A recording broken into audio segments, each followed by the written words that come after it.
قال الله تبارك وتعالى في كلامه المجيد: أعوذ بالله من الشيطان الرجيم. بسم الله الرحمن الرحيم. الحمد لله رب العالمين الرحمن الرحيم مالك يوم الدين إياك نعبد وإياك نستعين اهدنا الصراط المستقيم صراط الذين أنعمت عليهم غير المغضوب عليهم ولا الضالين.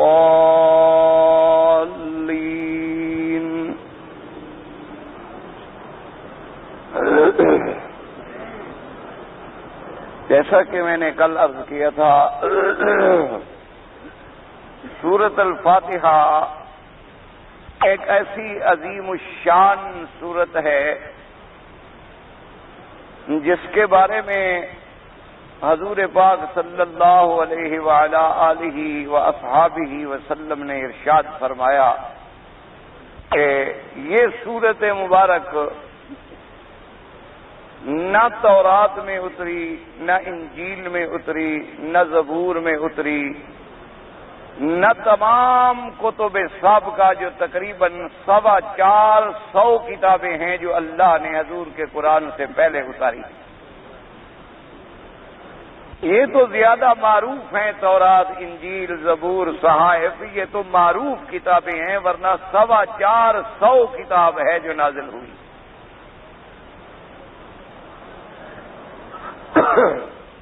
اور ان تمام کتابوں میں سے افضل ترین کتاب جو ہے وہ اللہ کا قرآن ہے، اور پھر قرآن کی اعظم سور میں سے، شان والی سور میں سے سورت فاتحہ ہے. اسی لیے اس سورت کے شان نزول کے بارے میں تھوڑا سا اختلاف ہے ائمہ کرام کے نزدیک. بعض تو فرماتے ہیں کہ یہ سورت مدنیہ ہے، یعنی ہجرت کے بعد اتری، لیکن جمہور کا قول یہ ہے اور راجح قول یہ ہے کہ سورت فاتحہ مکیہ ہے. سورت فاتحہ مکے میں اتری ہے اور ہجرت سے قبل اتری ہے اور ابتدائے زمانہ بعثت میں اتری ہے. یعنی ابھی حضور صلی اللہ علیہ وسلم پر اقرا باسم ربک الذی خلق کی 5 آیتیں اتری، اور پھر سورت المدثر کی آیات اتری، اور اسی زمانے میں سورت فاتحہ پوری کی پوری سورت جو ہے نازل ہوئی حضور صلی اللہ علیہ وسلم. یہی جمہور کا قول ہے اور یہی قول راجح. اس کی تائید قرآن مقدس میں ہوتی ہے، جیسے آپ پہلے پڑھ چکے ہیں کہ قرآن اپنی تفسیر خود بیان کرتا ہے. تو سورت فاتحہ کی چونکہ 7 آیات ہیں اور اس کا نام بھی 7 المثانی آیا ہے، تو اللہ نے قرآن پاک میں فرمایا وَلَقَدْ آتَيْنَاكَ سَبْعًا مِّنَ الْمَثَانِي وَالْقُرْآنِ الْعَظِيمِ. اللہ نے فرمایا تاکہ ہم نے آپ کو عطا فرمایا 7 المثانی. تو قرآن نے جب کہا کہ ہم نے آپ، اور یہ اترا مکے میں، تو اس آیت کے اترنے سے پہلے اگر فاتحہ اتر چکی ہو تو پھر اس آیت کا ترجمہ بنے گا. اس لیے علماء نے فرمایا کہ سورت فاتحہ ابتداء ما انزل علی رسول اللہ صلی اللہ علیہ وعلا آلہ واصحابہ وسلم تسلیما کثیرا کثیرا. اور اسی طرح علماء کرام نے فرمایا کہ اگر آپ پورے قرآن پاک پہ غور کریں تو پورے قرآن پاک کے بارے میں یوں تصور ایک دماغ میں رکھیں کہ ایک آپ نے سوال کیا، چونکہ سورت فاتحہ جو ہے ایک سوال ہے، دعا ہے، حمد و ثنا ہے، اور آخر میں درخواست ہے کہ اہدنا الصراط المستقیم. تو جو اللہ نے سورت الفاتحہ میں ہمیں دعا سکھلائی تھی تو گویا کہ پورا قرآن اسی دعا کے جواب میں نازل ہوا. الف لام میم ذالک الکتاب لا ریب فیہ، کہ اگر صراط مستقیم آپ نے ڈھونڈنی ہے تو پھر میں قرآن اتار رہا ہوں، قرآن کو پکڑو. قرآن کو اگر مضبوطی سے تھام لو گے تو صراط مستقیم پہ پہنچ جاؤ گے. اسی لیے قرآن پاک نے فرمایا وَأَنَّ هَذَا صِرَاطِي مُسْتَقِيمًا فَاتَّبِعُوهُ وَلَا تَتَّبِعُوا السُّبُلَ، اسی لیے قرآن نے فرمایا وَاعْتَصِمُوا بِحَبْلِ اللَّهِ جَمِيعًا وَلَا تَفَرَّقُوا، اسی لیے میرے پاک نبی نے فرمایا قرآن جو ہے حبل اللہ المتین، اللہ کی مضبوط رسی جو ہے وہ قرآن ہے۔ اسی لیے حضور پاک نے فرمایا کہ جو لوگ قرآن کی پناہ میں آ گئے وہ ہدایت پا گئے، اور جو قرآن سے اعراض کر گئے وہ ہلاک و برباد ہو گئے۔ اس لیے علماء نے فرمایا کہ سورت فاتحہ میں اللہ نے ہمیں جو سوال سکھلایا تھا تو گویا پورا قرآن جو ہے اسی کا جواب۔ اور اسی طرح بعض علماء کرام نے فرمایا ہے کہ پورے قرآن کا خلاصہ جو ہے وہ سورت الفاتحہ، یعنی اگر قرآن پاک کے سارے سورت البقرہ سے لے کر سورت والناس تک یعنی تمام مضامین کو اگر آپ غور کریں اور تفکر اور تدبر کریں گے تو انہوں نے کہا کہ خلاصہ جو ہے وہ سورت الفاتحہ میں آ جاتا ہے، کیونکہ اہم مضامین قرآن کے کیا ہے؟ توحید۔ اہم مضامین قرآن میں کیا ہے؟ نبوت اور رسالت۔ اہم مضامین قرآن میں کیا ہے؟ مسئلہ معاد۔ کتنے مضمون میں نے عرض کیا تھا؟ قرآن کے سب سے اہم مضامین کتنے ہیں؟ 3 مضمون ہیں، جن کو علماء کہتے ہیں الایمان بالثلاثیات، کہ ان 3 پر ایمان رکھنا ضروری ہے کہ اگر ایک پر بھی ذرا ایمان میں کمی اور کجی آ جائے تو آدمی ایمان میں مومن نہیں رہتا۔ سب سے پہلا مسئلہ کیا ہے؟ مسئلہ الوہیت، مسئلہ توحید بجمیع انواعہ، یعنی توحید الوہیت، توحید ربوبیت، توحید الاسماء فی الاسماء والصفات۔ اسی طرح دوسرا مسئلہ کیا ہے؟ نبوت اور رسالت۔ جیسے توحید پر ایمان ضروری ہے اسی طرح مسئلہ نبوت اور رسالت پر بھی ایمان ضروری ہے۔ اور تیسرا مسئلہ کیا ہے؟ مسئلہ معاد۔ مسئلہ معاد کا کیا معنی؟ کہ مرنے کے بعد ہم نے اٹھنا ہے، حشر ہے، نشر ہے، حساب ہے، کتاب ہے، جنت ہے، جہنم ہے، سزا ہے، جزا ہے، یہ سب معاد میں آ گیا۔ تو 3 مسئلے ہیں پورے قرآن میں۔ پورے قرآن پاک کے مسائل مہمہ جو ہیں وہ 3 ہیں، اور باقی تو پھر اسی پر دلائل ہیں۔ تو اب اگر سورت فاتحہ میں ہم غور کریں اس میں وہ 3 مسائل آ جاتی ہیں۔ سب سے پہلے حمد و ثنا ہے، اللہ کی اسماء و صفات کا اقرار ہے، اور اسی طریقے سے اس کے بعد اللہ تبارک و تعالیٰ کے لیے خالص عبادت کا اعتراف ہے، اسی سے خالص مدد مانگنے کا اعتراف ہے۔ تو مسئلہ الوہیت اور بتمام اسی کے اندر آ گیا۔ اور پھر مالک یوم الدین میں مسئلہ یوم جزا ہے، مسئلہ معاد کا ذکر بھی فاتحہ میں آ گیا۔ اور پھر اہدنا الصراط المستقیم صراط الذین انعمت علیہم میں اللہ کے انبیاء، اللہ کے صدیقین، اللہ کے شہداء، اللہ کے صالحین کا ذکر ہے۔ تو مسئلہ نبوت اور رسالت بھی آ گیا۔ تو گویا جو 3 مسئلے قرآن میں اہم تھے ان سب کا خلاصہ اگر دیکھا جائے تو وہ سورت فاتحہ میں آ گیا۔ اس لیے علماء نے فرمایا کہ سارے قرآن کا خلاصہ اگر دیکھنا ہو تو وہ سورت الفاتحہ میں موجود ہے۔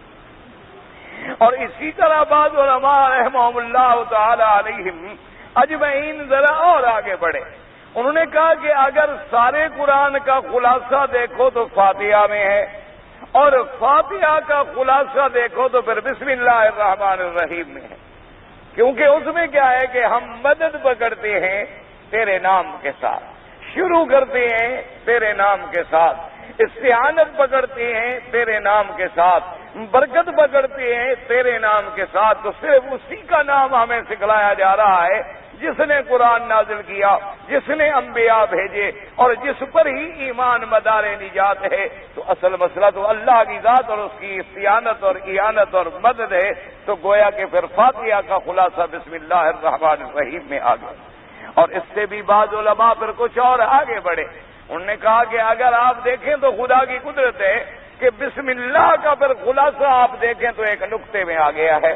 یعنی اگر باغ نقطے پہ آپ غور کر لیں کہ ساری دنیا اگر گھومتی پھرے گی تو اسی خالق کے دروازے پہ گھومتی پھرے گی، اسی مالک کے دروازے پہ گھومتی پھرے گی کہ ساری خلق محتاج ہے، ساری مخلوق محتاج ہے، ساری دنیا محتاج ہے، اور اسی کی ایک ذات ہے جس کا نام احد ہے، جس کا نام صمد ہے، جو لم یلد ہے ولم یولد ہے، اور جس کا نام اسی آیت بسم اللہ میں موجود ہے کہ اللہ کا کوئی تسمیہ ہی نہیں آیا، کوئی جمع ہی نہیں آئی۔ اس لیے انہوں نے کہا کہ اگر دیکھا جائے تو پھر اس سب کا خلاصہ اسی نقطہ وحدانیت میں آ جاتا ہے۔ تو اس لیے فرمایا علماء نے کہ یہ ایسی عظیم الشان صورت ہے کہ اللہ تبارک و تعالیٰ نے یہ خصوصیت ہے حضور کی اور آپ کی امت کی کہ آپ کو ایسی صورت اللہ نے عطا فرمائی ہے۔ تو سورت فاتحہ کے عظیم الشان فضائل اسی لیے ایک حدیث مبارک میں آتا ہے، حضور نے فرمایا جو مجھے سب سے بڑی عظیم صورت اور عظمت اور شان والی جو آیتیں ملی ہیں تو پہلے سورت فاتحہ ہے اور پھر خواتین میں سورت البقرہ، یعنی سورت البقرہ جہاں ختم ہوتی ہے نا جی، للہ ما فی السماوات وما فی الارض ان تبدوا ما فی انفسکم وتخفوہ یحاسبکم بہ اللہ، اس میں آخر میں، اور آخر میں اس کے اندر بھی کیا ہے، ربنا لا تؤاخذنا ان نسینا او اخطانا۔ تو معلوم یہ ہوا کہ بندے کا کام ہی مانگنا ہے۔ فاتحہ میں بھی ہمیں سوال سکھلایا گیا اور خواتین میں سورت البقرہ میں بھی ہمیں سوال سکھلایا گیا کہ بندے کا کام مانگنا ہے اور دینے والا جو ہے صرف اللہ تبارک و تعالیٰ کی ذات ہے۔ اس لیے آپ نے فرمایا یہ آیات جو ہیں بڑی عظمت والی آیات ہیں اور بڑی شان والی آیات ہیں، اور اسی لیے سورت الفاتحہ کے بارے میں احادیث مبارک کے اندر بڑے فضائل آئے، بڑے آپ کی فضائل کے اندر بڑی احادیث اور روایات مبارک آئی۔ اسی لیے بعض ائمہ کرام رحمہم اللہ تعالی علیہم اجمعین تو اس بات پر بھی متفق ہو گئے کہ سورت الفاتحہ کے بغیر نماز ہو ہی نہیں سکتی، یعنی انہوں نے کہا کہ جب تک آدمی چاہے اکیلا ہے کسی حال میں ہے، جب تک سورت فاتحہ نہیں پڑھے گا اس کی نماز جو ہے نماز نہیں ہوگی، چاہے وہ یعنی مثلا سمجھے چاہے کہ وہ قرآن پاک کتنا پڑھ لے، یعنی باقی قرآن کی کوئی سورت پڑھ لے لیکن فاتحہ نہیں پڑھی تو انہوں نے کہا کہ اس کی نماز جو ہے وہ نہیں ہوگی، کیونکہ سورت الفاتحہ جو ہے انہوں نے فرمایا اتنی اہمیت ہے اور اتنی واضح اور اتنی صریح حدیث موجود ہے حضرت محمد الرسول اللہ صلی اللہ علیہ وآلہ آلہ وسلم تسلیما کثیرا کثیرا کی کہ فاتحہ کے بغیر نماز نہیں ہوتی۔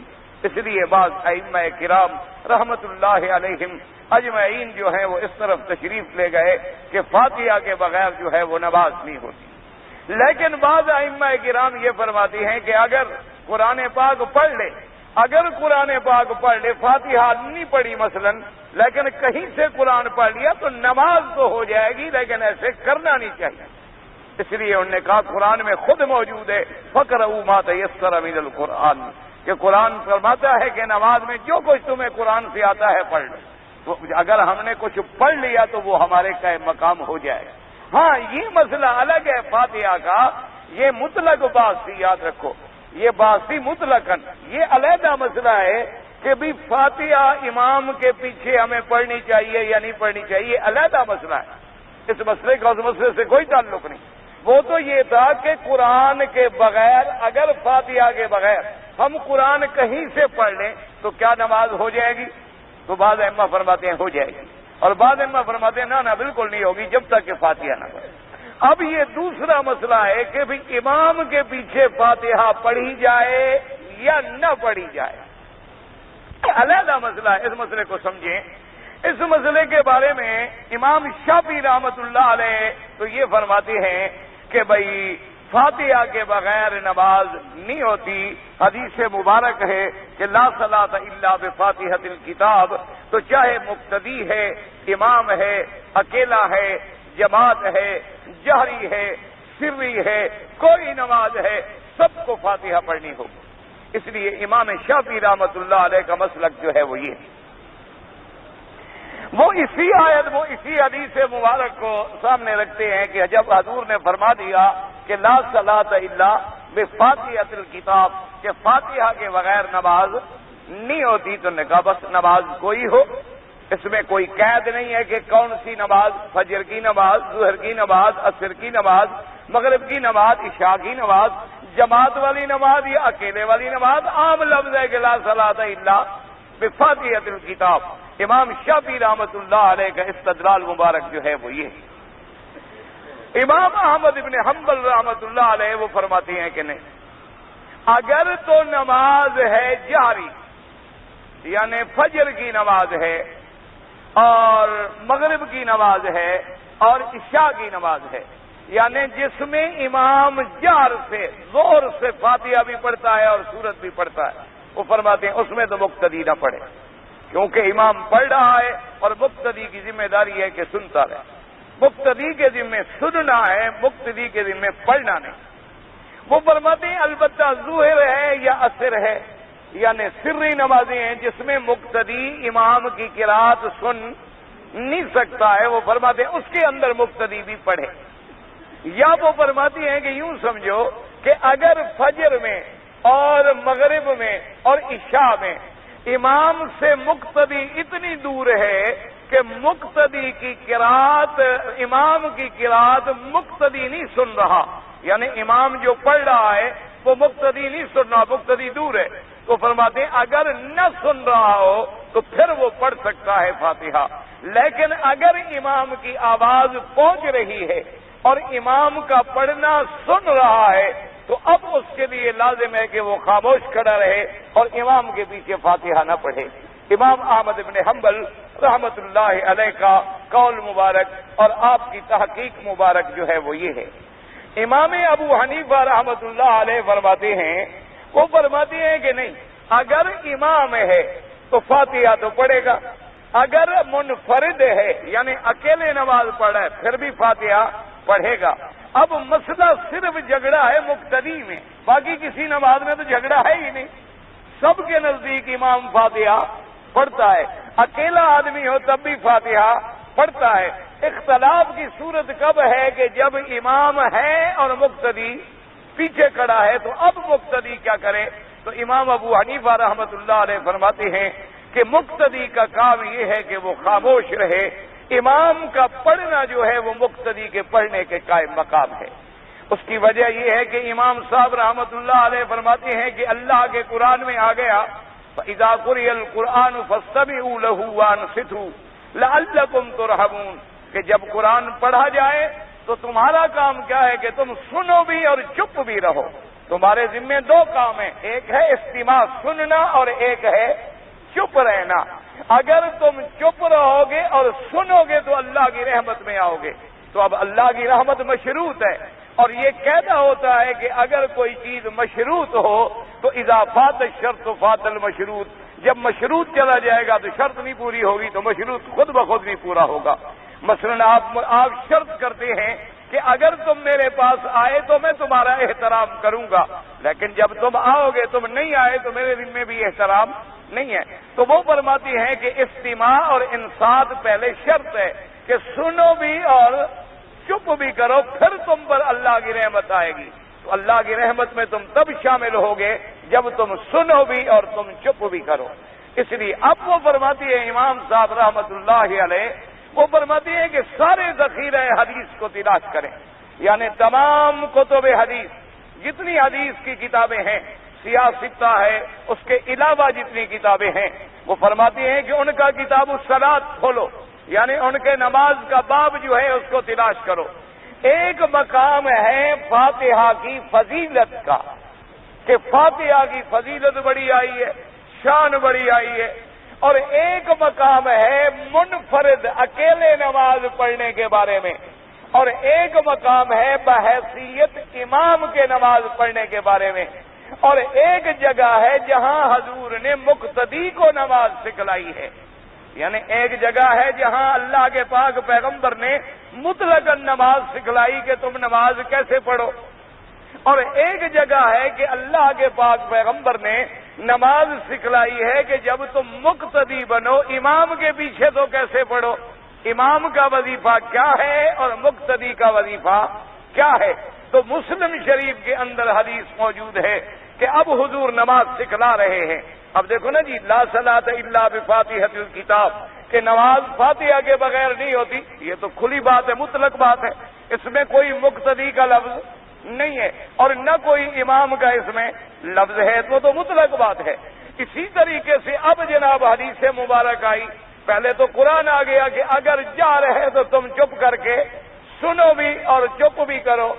اچھا، بعض علماء نے فرمایا کہ یہ آیت جو ہے یہ نازل ہوئی ہے جمعہ کے خطبے کے بارے میں، یہ قرآن کے بارے میں نازل نہیں ہوئی ہے. معنی یہ ہے کہ جب خطبہ پڑھا جائے تو تم چپ بھی رہو اور خطبے کو سنو بھی.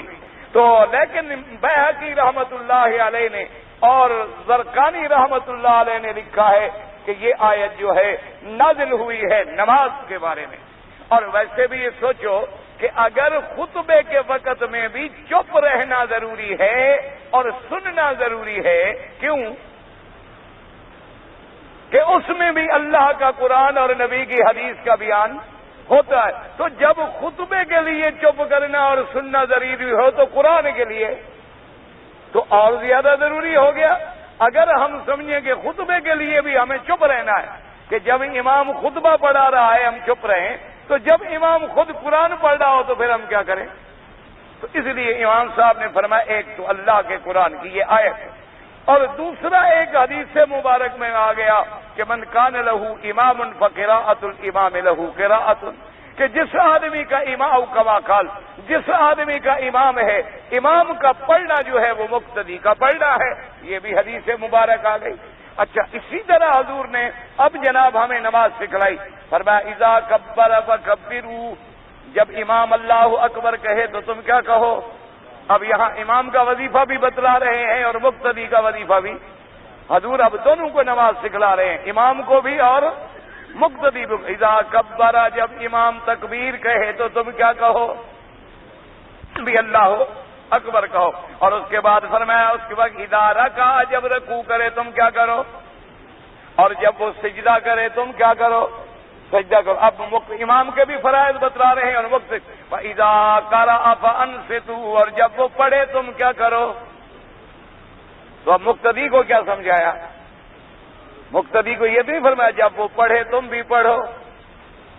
جیسے کہا تھا نا جب وہ تکبیر کہے تم بھی تکبیر کہو، جب وہ رکوع کرے تم بھی رکوع کرو، جب وہ سجدہ کرے تم بھی سجدہ کرو، اور جب وہ پڑھے تم بھی پڑھا کرو. یہ تو نہیں فرمایا اذا قرأ، جب امام پڑھے تو تم چپ کرو. اچھا، اب اس میں بھی بات آ سکتی تھی کہ جی پتہ نہیں امام پڑھے، پتہ ہے سورت پڑھے، فاتحہ کی بات تو نہیں ہے. وہ بھی حضور نے واضح فرما دی اذا قال غیر المغضوب علیہم ولا الضالین فقولوا. اب امام کہے غیر المغضوب علیہم ولا الضالین تو تم کیا کہو. تو اب اتنی بڑی وضاحت کے بعد بھی کوئی شبہ رہ گیا کہ امام کے ذمے کیا تھا غیر المغضوب علیہم ولا الضالین، یہ فاتحہ کی پڑھنا کس کے ذمے تھا، اور ہمارے ذمے کیا بچا، آمین کہنا ہے. ورنہ حضور فرماتے ہیں نا جب وہ پڑھے الحمدللہ رب العالمین تم بھی پڑھو الحمدللہ رب العالمین، جب وہ پڑھے الرحمن الرحیم تم بھی پڑھو الرحمن الرحیم. سورت فاتحہ تو الحمد سے شروع ہوتی ہے، غیر المغضوب علیہم ولا الضالین سے شروع نہیں ہوتی. تو غیر المغضوب علیہم ولا الضالین تو ختم ہو رہی ہے. تو اللہ کے نبی نے فرما دیا کہ جب امام پڑھے غیر المغضوب علیہم ولا الضالین فقولوا، اب تمام مقتدیوں کا وظیفہ کیا ہے، وہ کہیں آمین. اب ہمارے ذمہ صرف آمین کہنا ہوا. تو اب امام ابو حنیفہ رحمۃ اللہ علیہ نے فرمایا کہ جب حضور نے مقتدی کو خود سمجھا دیا ہے تو حضور کی بات کا سمجھانا ہماری سمجھ سے زیادہ اعلیٰ اور زیادہ بہتر ہے کہ حضور صلی اللہ علیہ وسلم نے دونوں کے کام ہی تقسیم کر دیے کہ امام کا کام یہ ہے اور مقتدی کا کام یہ ہے. اور جن حدیثوں میں مقتدی کا ذکر ہے وہاں پڑھنے کا حکم نہیں بلکہ چپ رہنے کا حکم ہے، اور جن حدیثوں میں پڑھنے کا ذکر ہے وہاں مقتدی کا ذکر ہی نہیں ہے. تو اب جناب اندازہ فرمائیں کہ امام صاحب نے قرآن کی آیت پر بھی عمل کیا اذا قرئ القرآن فاستمعوا له وانصتوا لعلکم ترحمون، کہ جب اللہ کا قرآن پڑھا جائے سنو اور چپ رہو. اس آیت پہ بھی عمل ہو گیا. اور اللہ کے نبی نے فرمایا کہ فاتحہ کے بغیر نماز نہیں ہوتی. امام صاحب نے کہا بالکل ٹھیک ہے، اکیلا ہے تو فاتحہ پڑھے، امام ہے تو فاتحہ پڑھے. اب اگر مقتدی ہے امام نے تو فاتحہ پڑھی ہے، نماز تو فاتحہ کے بغیر نہیں ہے نا، نماز میں تو فاتحہ موجود ہے، نماز فاتحہ کے بغیر نہیں ہوتی. ہاں اگر امام بھی فاتحہ نہ پڑھتا تو پھر نماز نہ ہوتی کہ نماز بغیر فاتحہ کی تھی. لیکن نماز جب امام نے فاتحہ پڑھ لی تو گویا نماز میں فاتحہ آ گئی، تو لہذا نماز بغیر فاتحہ کے نہ رہی، اور پھر اس حدیث پہ بھی عمل ہو گیا جس کا امام ہو وہ قرات کرے، مقتدی کی قرات جو ہے وہی امام کی قرات مقتدی کے لیے کافی ہے، اور صحیح مسلم کی حدیث پہ بھی عمل ہو گیا کہ جب امام پڑھے تو تم چپ رہو۔ اس لیے امام ابو حنیفہ رحمۃ اللہ علیہ کے نزدیک یہ حکم ہے کہ مقتدی کے ذمہ یہ ہے کہ مقتدی خاموش رہے، کیونکہ وہ فرماتے ہیں کہ آخر امام کو اللہ کے نبی نے فرمایا کہ امام ضامن ہے، تو ضامن امام کس بات کا ہے؟ اگر اللہ اکبر اس نے کہا ہم نے بھی کہا، ثنا اس نے پڑھی ہم نے بھی پڑھی، رکوع اس نے کیا ہم نے بھی کیا، سجود اس نے بھی کیا ہم نے بھی کیا، التحیات اس نے بھی پڑھی ہم نے بھی پڑھی، سلام اس نے بھی پھیرا ہم نے بھی پھیرا، تو امام نے آخر ہمارا بوجھ کون سا اٹھایا؟ کس چیز کا قائم مقام بنا امام؟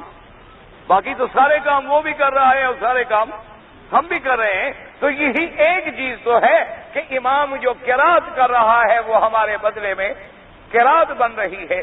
اور اسی طرح امام صاحب فرماتی ہیں کہ ویسے بھی تم دیکھ لو تمام قرآن و حدیث کے دلائل کو سامنے رکھ کر کہ اگر ایک امام ہے اور پیچھے حرم کا 20 لاکھ آدمی نماز پڑھ رہا ہے، اچھا امام سے غلطی ہو گئی اور امام کو سجدہ صاف کرنا پڑا، تو امام غلطی پر جب سجدہ صاف کرے گا تو مقتدی سجدہ صاف کریں گے یا نہیں کریں گے؟ ہاں جی، کیوں غلطی امام نے کی کہ مقتدی نے کی؟ غلطی امام کرے سجدے ہم بھی کریں، کیوں؟ کہ اس کی غلطی ہماری غلطی بن جاتی ہے۔ امام صاحب فرماتے ہیں عجیب بات ہے، اس کی غلطی کو اپنی غلطی مانتے ہو، اس کے قرآن کو اپنا قرآن نہیں بناتے ہو، کہ اگر وہ غلطی کریں تو وہ تو تمہاری غلطی ہو جائے، اچھا اس کی نماز ٹوٹ جائے تمہاری نماز ہے، تو اس کا نماز ٹوٹ جائے تمہاری نماز بھی ٹوٹ گئی، ہم نے تو کوئی غلطی نہیں کی، وضو تو اس کا ٹوٹ گیا امام کا، ہمارا کیا گناہ ہے؟ امام کا وضو ٹوٹ گیا، اس نے نماز توڑ دی، اب اس نے جو نماز توڑ دی ہمارا تو وضو نہیں ٹوٹا، ہم نے کون سی خطا کی ہے کہ ہمارا نماز بھی ٹوٹ جائے؟ تو فرماتے ہیں کہ اگر اس کی غلطی ہو تو تمہاری غلطی بن جائے، اور اس کے لیے اگر وہ سہو میں آئے تو تمہارا سہو بن جائے، تو اگر وہ اللہ کا قرآن پڑھے تو وہ تمہاری طرف سے پڑھنا نہیں ہو جائے۔ اچھا دوسری بات یہ ہے کہ فاتحہ ہے کیا؟ سوال ہے، اللہ کے آگے کھڑے ہو کر سوال کر رہے ہیں، تو فرماتے ہیں کہ جب سوال کرنا ہو اور سوال بھی اجتماعی کرنا ہو تو قاعدہ یہ ہوتا ہے کہ ایک بولے گا باقی خاموش کھڑے رہیں گے، تو جو وفد کا سربراہ بولے گا وہ سارے وفد کا سوال سمجھا جائے گا۔ یہ نہیں ہوتا کہ بادشاہ کی دربار میں 20 آدمیوں کو وفد جائے اور 20 کے 20 شروع کر دیں، سارے کہنا شروع کر دیں جی یہ کام ہے جی یہ کام ہے جی، وہ کہے گا ایک بات پہ ہاتھ کرے۔ تو اگر دنیا کے بادشاہوں کے کچھ آداب ہیں تو جب آپ ملک الاملاک کے دربار میں کھڑے ہوتے ہیں تو وہاں بھی ایک درخواست پیش کرے گا، اور ہم سب آمین کہہ کر اس کے رکوع کے مطابق رکوع کر کے، اس کے سجود کے مطابق سجود کر کے یہ فیصلہ کریں گے کہ یا اللہ جس کو ہم نے امام بنایا ہے جو یہ درخواست کرے، ہماری بھی سب یہی دعا ہے، ہمارا بھی سب یہی مقصد ہے۔ اس لیے وہ فرماتے ہیں کہ قرآن کی روشنی میں اگر آپ دیکھیں اور اسی طریقے سے کتاب و سنت کی روشنی میں آپ دیکھیں اور اسی طریقے سے پھر خلفائے راشدین کے عمل میں آپ دیکھیں اور اسی طریقے سے سیدنا ابی بکر، سیدنا عمر، سیدنا علی، سیدنا عثمان رضوان اللہ علیہم اجمعین اور اجلہ صحابہ حضرت عبداللہ ابن مسعود رضی اللہ تعالیٰ عنہ اور بڑے بڑے جلیل القدر صحابہ، ان سب نے بھی اسی بات کو ترجیح دی ہے کہ اگر امام ہے تو پھر امام کا پڑھنا جو ہے وہ مقتدی کے لیے کافی ہے۔ لیکن اتنے دلائل کے باوجود یاد رکھیں ہم تمام ائمہ کو برحق سمجھتے ہیں، ہم کہتے ہیں اللہ ان پہ کروڑوں رحمتیں فرمائے، کیونکہ ان کا مقصد بھی ایک علم کی تحقیق تھا، ان کا مقصد بھی حضور پاک کے فرمان پہ پہنچنا تھا، ان کا مقصد بھی حضور پاک کی اتباع کرنی تھی۔ باقی اگر کہیں فہم میں اختلاف ہو گیا، کہیں سمجھنے میں اختلاف ہو گیا، کہیں اور اختلاف آ گیا، تدبر میں فرق آ گیا، تو ان میں کوئی ان کی بدنیتی نہیں تھی بلکہ وہ تمام کے تمام متبع تھے سنت محمد مصطفیٰ کے. اللہ تبارک و تعالیٰ ان پہ کروڑوں رحمتیں کرے. اور کبھی کبھی ایسا ہوتا ہے کہ ایک فرمان ہوتا ہے, اس کے سمجھنے والے دو آدمی ہیں, ہر آدمی اپنی فہم کے مطابق سمجھ لیتا ہے. جیسے کہ میرے آقا نے خاتم الانبیاء حبیب کبریا حضرت محمد الرسول اللہ صلی اللہ علیہ وعلا آلہ وصحابہ وسلم تسلیما کثیرا کثیرا, اللہ کے کروڑوں صلاۃ و سلام ہوں میرے مدنی پاک کی ذات پہ. آپ نے اپنے صحابہ کو حکم دیا, فرمایا کہ لا صلو صلاۃ العصر لا صلاۃ الا فی بنی قریظہ او کما قال النبی صلی اللہ علیہ وسلم. آپ نے فرمایا کہ تمام میری جماعت فوج کی جو مجاہد تھے, حکم دیا کہ عصر کی نماز نہ پڑھو مگر بنی قریظہ میں. بنی قریظہ یہودیوں کی بستی تھی. حضور نے فرمایا کہ جلدی عصر کو پہنچو اور ان کا محاصرہ کر لو, گھیرے میں لے لو. صحابہ کی جماعت دوڑ پڑی. ابھی راستے میں تھے, مدینے پاک سے نکلے, بنی قریظہ میں نہیں پہنچے, عصر کا وقت آ گیا. تو بعض صحابہ نے کہا بھی جلدی جلدی نماز پڑھ لو اور چلیں. صحابہ نے کہا, حضور نے فرمایا کہ نہیں, عصر کی نماز پڑھو بنی قریظہ میں. ہم تو جب تک بنی قریظہ میں نہیں پہنچیں گے نماز نہیں پڑھیں گے. حضور کا حکم ہے کہ عصر کی نماز ہم نے پڑھنی ہے بنی قریظہ میں. تو ان صحابہ نے کہا, اللہ کے بندے, منشا حکم یہ تھا کہ جلدی کرو, دیر نہ کرو. یہ منشا حکم نہیں تھا کہ راستے میں نماز کا وقت ہے تو نماز ہی چھوڑ دو, یا اگر ہمیں پہنچتے پہنچتے عصر کا نماز کا وقت چلا جائے تو ہم نماز چھوڑ دیں. اللہ نے قرآن میں نماز کے اوقات معین کر دیے ہیں, نماز کے اوقات تو تبدیل نہیں ہوں گے. حضور کے فرمان کا منشا یہ تھا کہ جلدی پہنچو. یہ نہیں تھا کہ راستے میں کسی کو پیاس لگے تو پانی بھی نہ پیے, یا راستے میں اگر کوئی بات نہیں تھا. تو آدھے صحابہ نے تو راستے میں نماز پڑھ لی اور بنی قریظہ پہنچ گئے, اور آدھے صحابہ نے نماز بھی بنی قریظہ میں جا کے پڑھی, راستے میں نماز نہیں پڑھی. جب حضور کے سامنے آئے تو انہوں نے کہا, حضور ہمارا تو درمیان میں اختلاف ہو گیا. ہم نے کہا کہ ہم تو بنی قریظہ میں بھی جائیں گے تو پھر پڑھیں گے, اور انہوں نے کہا کہ نہیں, نماز کا وقت آ گیا ہے, مقصد ہے نماز پڑھو جہاں پڑھو لیکن جلدی پہنچو. حضور نے فرمایا تم دونوں نے ٹھیک کیا, کیونکہ مقصد تم دونوں کا اتباع تھا. اگر انہوں نے نماز پڑھی اور بنی قریظہ میں پہنچ گئے تب بھی میرے حکم کی تعمیر ہو گئی, اور تم لوگوں نے ظاہری حکم پہ عمل کر کے نماز ہی وہیں جا کے پڑھی اور وقت بھی موجود تھا, الحمدللہ تم نے بھی ٹھیک کر لیا. اب حالانکہ سمجھا دونوں نے اپنی اپنا, لیکن چونکہ دونوں کی نیت اخلاص کے پر تھی اور دونوں کی نیت اتباع محمد مصطفیٰ تھی, تو حضور نے دونوں کو فیصلہ فرما دیا کہ تم دونوں سچے ہو. اسی طرح دیکھیں اصحاب بدر کے معاملے میں حضرت ابی بکر نے کہا, حضور مہربانی کریں, آپ کے رشتہ دار ہیں, چلو کافر ہیں, مشرک ہیں, دشمن ہیں, کچھ ہیں تو سردار, ہیں تو قریشی اور ہاشمی, ہیں تو میرے آقا آپ کے چچے کی اولاد, اگر آپ ان پہ احسان کر دیں گے, مہربانی کر دیں گے تو احسان کا بدلہ ہے, خاندانی لوگ ہیں, احسان کا بدلہ ضرور دیں گے. ان کے دلوں میں اسلام کی مہر لگ جائے گی.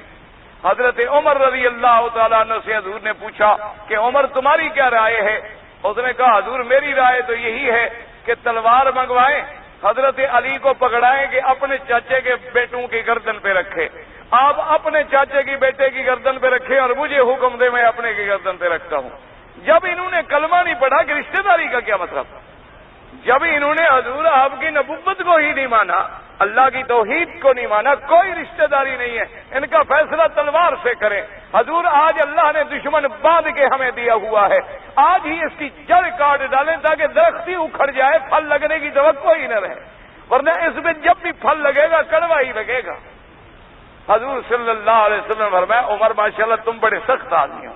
اب حضرت عمر کی رائے قتل کی ہے, حضرت ابو بکر کی رائے چھوڑ دینے کی ہے, دونوں کی رائے میں اختلاف ہے, لیکن دونوں حضور کے فرما بردار ہیں یا نعوذ باللہ نافرمان ہیں.